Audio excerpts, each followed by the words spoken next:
On est de retour avec nos invités. Credo Tété, Eric Johnson, on va parler du Tchad. Mahamat Idriss Déby Itno en visite d'amitié et de travail en France. Le chef de la junte militaire et président autoproclamé du Tchad, Mahamat Idriss Déby Itno, a quitté N'Djamena le dimanche 4 juillet pour une visite d'amitié et de travail en France, selon le communiqué de son cabinet. Credo Tété, un pays également qui est important, non seulement pour les Africains, mais également pour la France.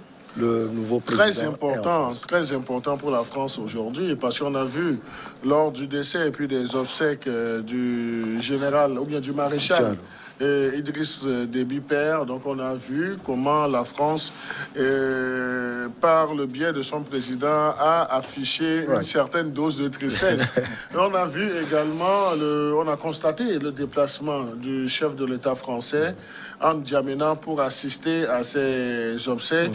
Et les propos qu'il avait tenus, c'était des propos pour dire quoi que vous fassiez, c'est lui que nous reconnaissons. Donc c'était, si on sait lire entre les lignes, donc c'est dire que c'est lui qui va rester, c'est lui que nous avons choisi. Donc si c'est lui que la France a choisi, donc on peut considérer la France comme le parrain et l'élève, ou bien c'est une histoire de maître et d'élève. L'élève aujourd'hui a l'obligation d'aller faire la politesse à son maître, et cela caricature le déplacement de Idriss Déby fils pour aller prendre langue avec son maître qui est le président Emmanuel Macron, pour ne pas dire la France, pour réfléchir sur la situation sécuritaire et politique même du Tchad, et également voir quel type de collaboration ils pourront avoir, même sur le plan militaire, pour faire face également, disons, à cette rébellion, à ces terroristes qui avancent vers la capitale N'Djamena. Et l'autre côté également qui pourrait justifier de la présence ou bien le voyage de Idriss Déby fils, c'est justement dans les préparatifs de ce sommet du G5 Sahel. Donc, le Tchad joue un rôle dans le G5 Sahel, donc avec l'ancien président qui n'est plus là, mais la France voudrait toujours voir le Tchad être au devant, drainer les choses. Donc là, dans quelques jours, donc ils vont annoncer ou bien tenir ce sommet, mais prioritairement, il va falloir que la France prenne langue avec celui qui conduisait, disons, la barque. Et lorsqu'on parle de celui qui conduisait la barque, ce n'est pas la personne du maréchal des feux, mais du Tchad, qui avait, disons, un très bon positionnement. Donc, c'est sûr, je crois, sur ces deux volets que les chefs d'État tchadiens et français vont essayer de prendre langue. Et il y a une coïncidence. Au moment où le président tchadien séjourne en France, son homologue nigérien fait le voyage de la France. Alors que le G5 Sahel, Mohamed Bazoum, vous voulez dire. Mohamed Bazoum, qui sera reçu dans les prochaines heures aussi par le président français. Est-ce qu'on peut établir une corrélation? Donc je dis a priori oui, parce qu'il s'agit du G5 Sahel. Eric Johnson, sur quel prisme, selon vous, on peut analyser ce périple de Mahamat Déby Itno en France, et qu'est-ce qu'on peut attendre de cette rencontre de l'Élysée?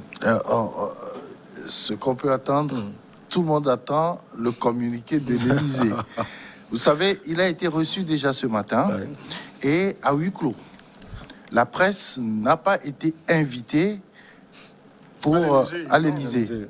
Donc, quand vous regardez déjà ça, et n'oubliez pas, aux premières heures, Emmanuel Macron a bien dit qu'il n'acceptera jamais, ni aujourd'hui ni demain, que quelqu'un touche à l'intégrité et à la stabilité du Tchad.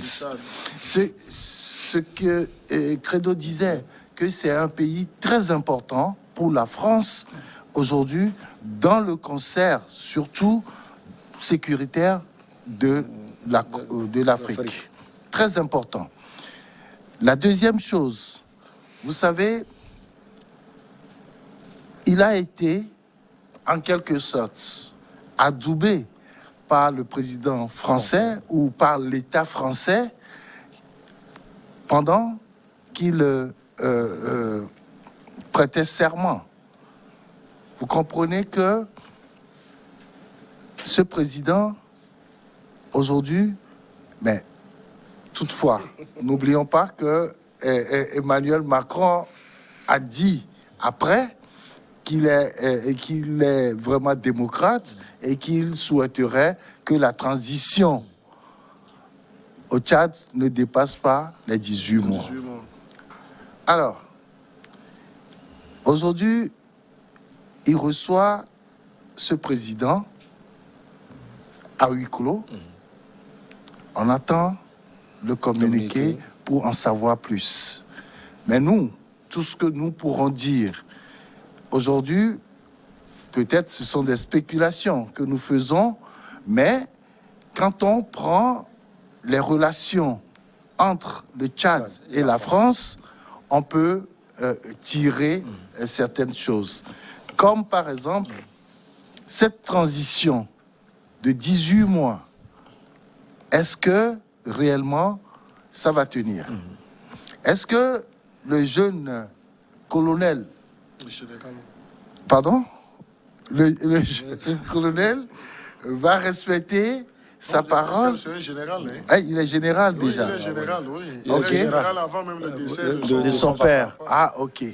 Donc, est-ce qu'il va pouvoir céder le plancher après les 18 mois? Non, mais ça veut dire que ça veut dire que certainement ils vont discuter de la transition au Tchad, les 18 mois, parce que tout le monde attend le président Mahamat Déby Itno sur ce plan-là. La deuxième chose, à la fin de la transition, il doit y avoir des élections. Alors, qu'est-ce qui va se passer? Est-ce qu'il y a déjà un plan pour les élections à venir? Pour ces élections à venir. Qui sera le candidat le candidat accepté par tous? On comprend. Donc, c'est des analyses que nous faisons. Et surtout, il y a un débat important au Tchad aujourd'hui. C'est ce dialogue inclusif qui est réclamé par tous. Et l'opposition, la société civile, et la société civile qui réclament véritablement ce dialogue-là. Alors, je pense que Macron et Mahamat Déby ne peuvent pas se rencontrer sans évoquer ces différents sujets-là. Très important. Credo a déjà parlé du G5 Sahel et tout ça, donc je ne veux pas revenir là-dessus. Mais je pense que, comme tout le monde... Comme tout le monde... Non, l'autre là. Mais comme tout le monde le prédisait, c'est pour dire, ok, quel que soit ce qui se passe aujourd'hui, la France soutient le Tchad. La question du dialogue, Credo Tété, il est important d'en parler. Comme Eric l'a dit tout à l'heure, il n'y a pas que l'opposition. J'ai écouté, par exemple, Sucé Masra, le jeune opposant tchadien. Il y a également la société civile qui réclame ce dialogue. On doit forcément en parler à l'Élysée également pour garantir la sécurité du Tchad, parce que c'est le manque de dialogue qui entraîne quelquefois des rébellions. Oui, je crois que c'est une nécessité aujourd'hui. Ce n'est plus une contingence que de tenir ce dialogue. Et vous savez, ce dialogue trouve, disons, sa quintessence dans l'anticipation qu'a déjà fait monsieur Idriss Déby fils, parce qu'avant sa visite à l'Élysée, donc il a déjà fait référence à la charte. Et la charte ne met pas de verrou sur les 18 mois. Donc on nous parle même de 36 mois, de cette possibilité, de cette éventualité d'aller à 36 mois. Et sur quelle base il parle? Donc il il met sur le tapis, dans l'esprit des gens, la charte, parce que la charte n'a pas cadenassé. Donc là, c'est tout naturellement, comme le disait mon cher aîné Eric Johnson, donc ils vont parler de l'opportunité de tenir dans les 18 mois ou bien d'excéder les 18 mois. Parce que la France se positionne aujourd'hui comme le parrain du Tchad. Donc là, il va falloir aller recevoir, disons, les instructions, même si je n'ai pas les potentialités de qualifier cela de ferme ou bien de pas ferme.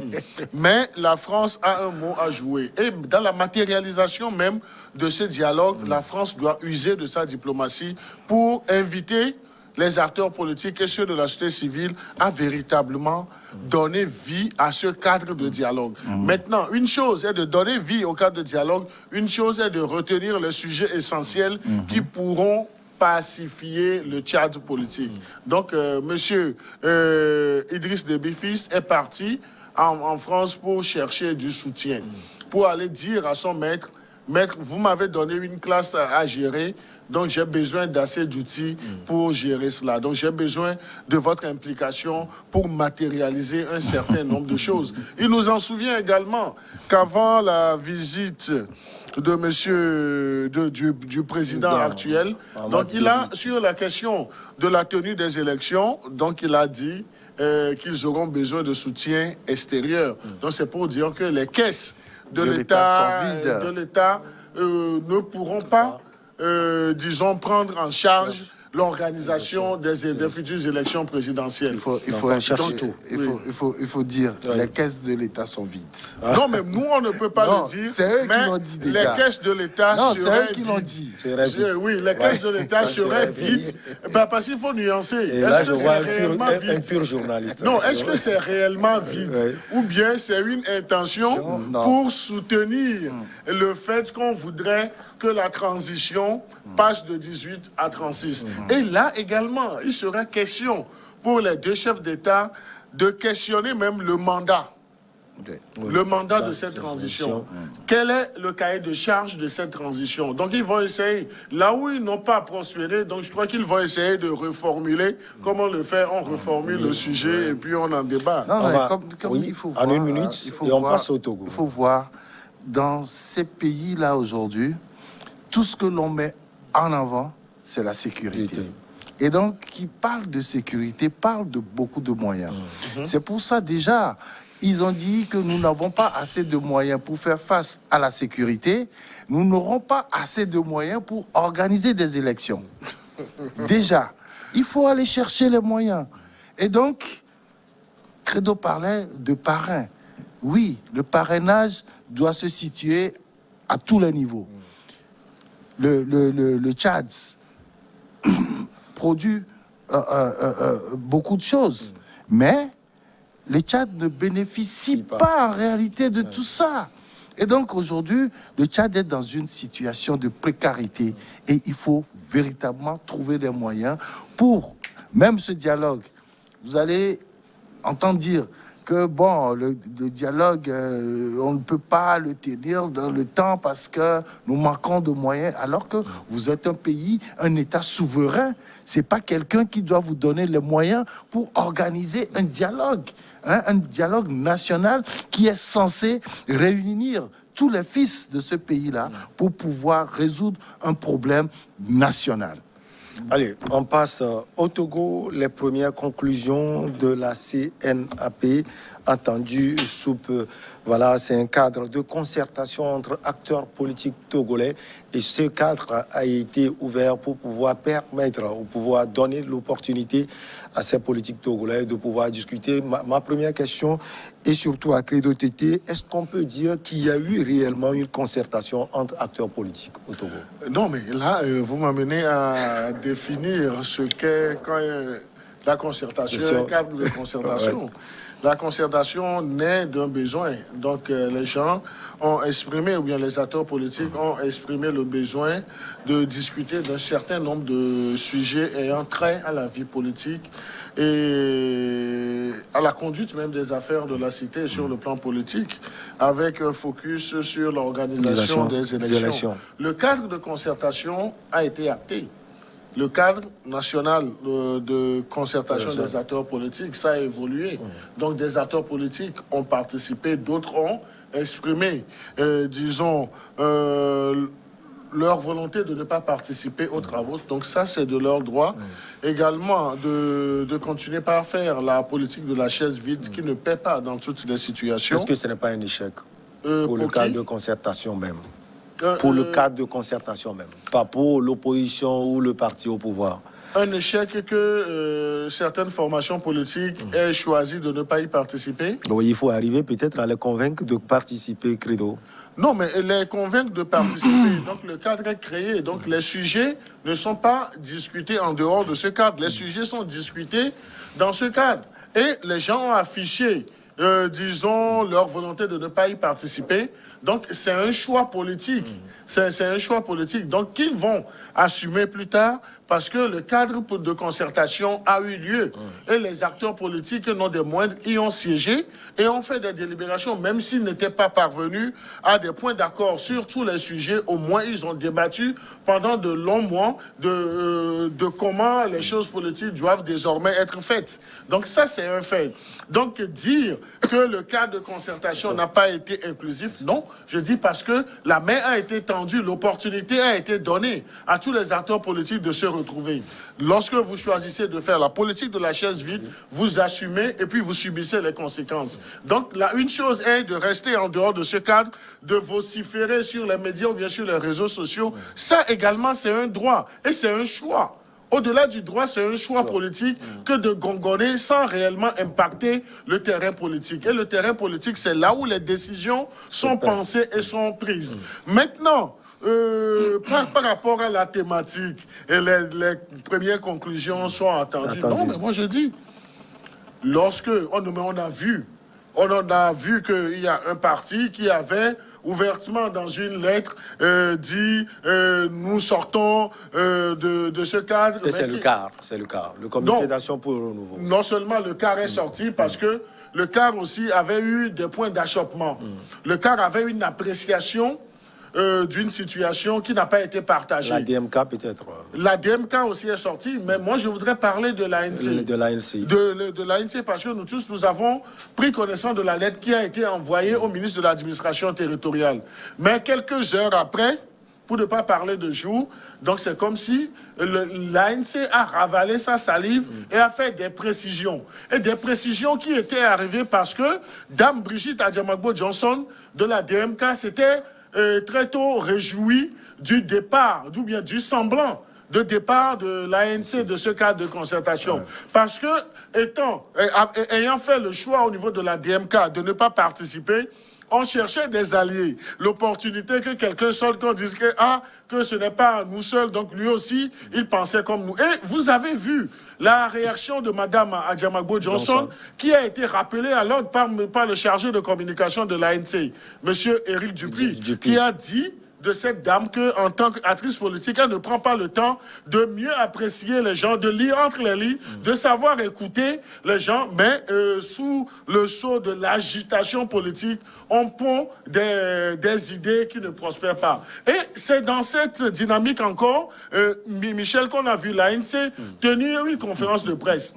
Une conférence de presse où c'était exprimé clairement que, en fait, l'idée de départ n'y est pas, mais nous avons fait des propositions qui n'ont pas prospéré. Et à la suite de ça, on a vu que le parti au pouvoir UNIR également est sorti de sa tanière et a grondé. Donc je crois qu'on aura l'opportunité d'analyser les deux positions de ces partis qui sont en train de s'amuser avec l'avenir politique même de notre pays. Ayons le courage de le dire. Tu parles des deux partis, lesquels?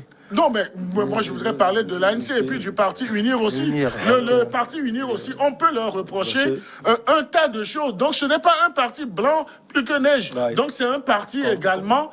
Tout d'abord, il y a l'aspect communicationnel. Donc, ils ne communiquent pas. Donc, ils subissent. Mais je crois qu'il y a une chose qui est de communiquer, une chose qui est de subir. Mais au moment opportun, il faut prendre le courage. Donc, c'est pourquoi nous avons dit, ou bien je le disais, UNIR serait sorti de sa tanière et a donné l'impression d'un parti qui gronde.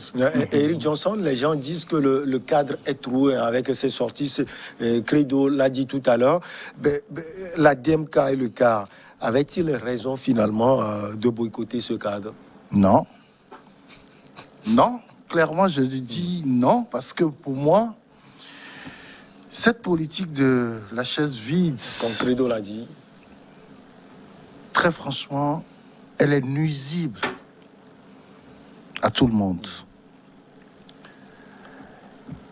Tu avais posé une question sur l'échec de cette concertation, de ce cadre-là. Je dis, il n'y a pas échec. L'échec, c'est quand on va nous dire que nous avons organisé tout ceci et on n'a rien eu comme résultat. Mais vous savez, il y a encore des partis qui discutent aujourd'hui dans ce cadre-là. Vous savez, dans ce pays... Qui ne sont pas de grands partis. Bon, à part peut-être l'unir. Non.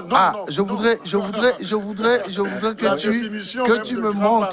tu me montres cette jauge-là qui te permet de dire que tel parti est grand, à part les élections. Même par rapport aux élections, oui. Oui, voilà. Aujourd'hui, vous savez, pendant longtemps, si vous permettez, je voudrais retourner la question. Je voudrais retourner la question à Michel pour qu'il nous aide à comprendre. Est-ce que la DMK est un parti?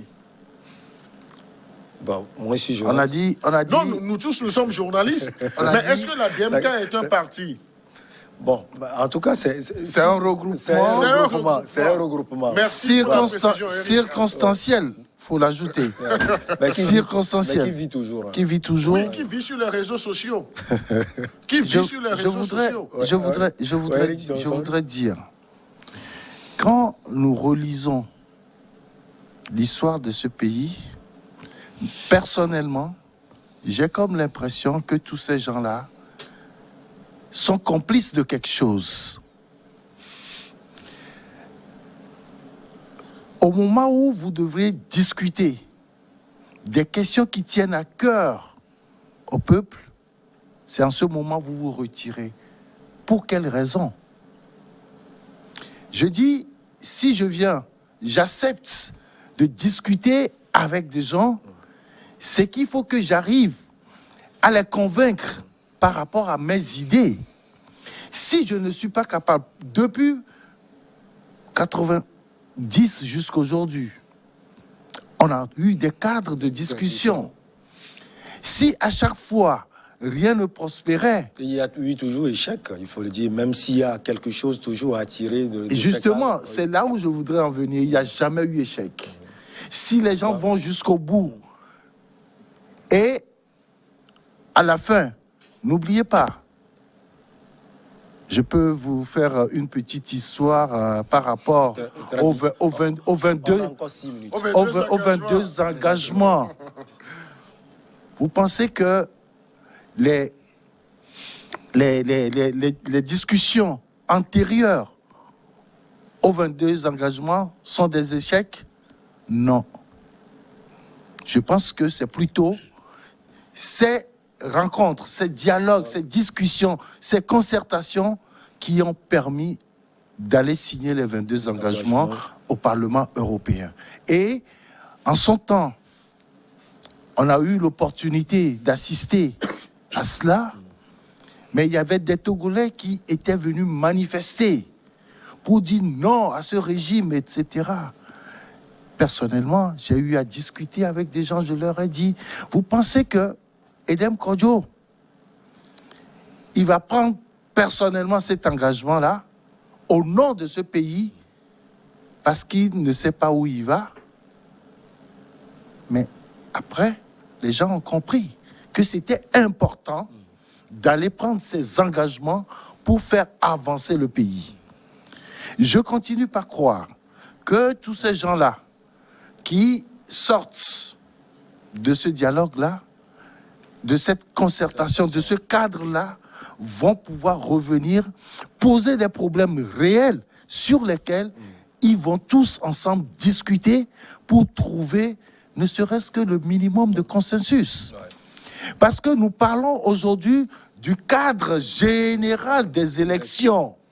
Il ne faudrait pas qu'on laisse encore certains partis politiques signer des choses et que demain, on organise des élections et que les gens viennent dire que le cadre n'est pas bon, le cadre n'est pas parfait, et donc, on va encore boycotter je vous les promets, élections. D'ici la semaine prochaine, je vais encore vous inviter, vous deux, on va plus aller en profondeur. C'est vrai qu'on n'a pas eu assez de temps, mais Credo TT, pensez-vous qu'au sortir de ce cadre, le Togo ne connaîtra plus d'élections contestées? C'est ce qui est important.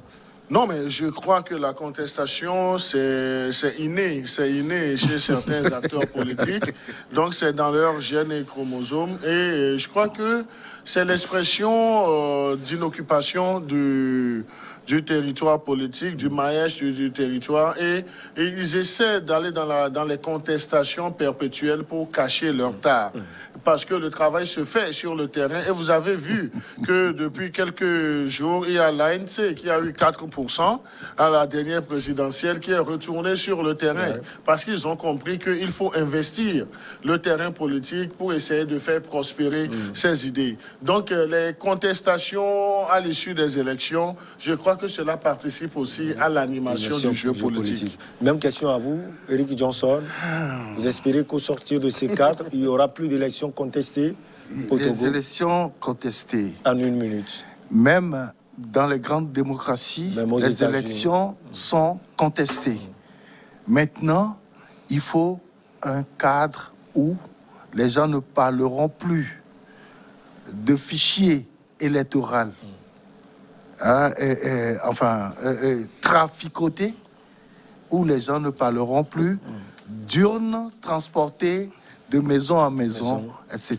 Je pense que c'est de ça qu'il s'agit aujourd'hui. Allez, la promesse est faite. Credo TT, vous allez revenir d'ici la fin de la semaine prochaine. On va plus aller en profondeur et parler des conclusions de ce cadre de concertation entre acteurs politiques au Togo. Merci beaucoup, Credo TT, directeur de publication de Le Médium. Merci Michel, mais il faut avoir le courage de le dire. Les acteurs politiques, tous bords confondus, se foutent trop du peuple togolais. Allez, on aura le temps de le dire. Eric Johnson, merci également à vous. La relève doit corriger tout ça, à mon avis. Mais lorsque la relève aussi est inactive et puis la relève pense qu'on doit passer à un partage de gâteaux, c'est triste. Les acteurs politiques aujourd'hui, on doit débarrasser le plancher. Ce sont des gens qui abusent du peuple togolais. Eric Johnson, merci beaucoup. On va se retrouver la semaine prochaine pour pouvoir parler en profondeur. Avec le même plaisir. Allez, excellente suite de nos programmes.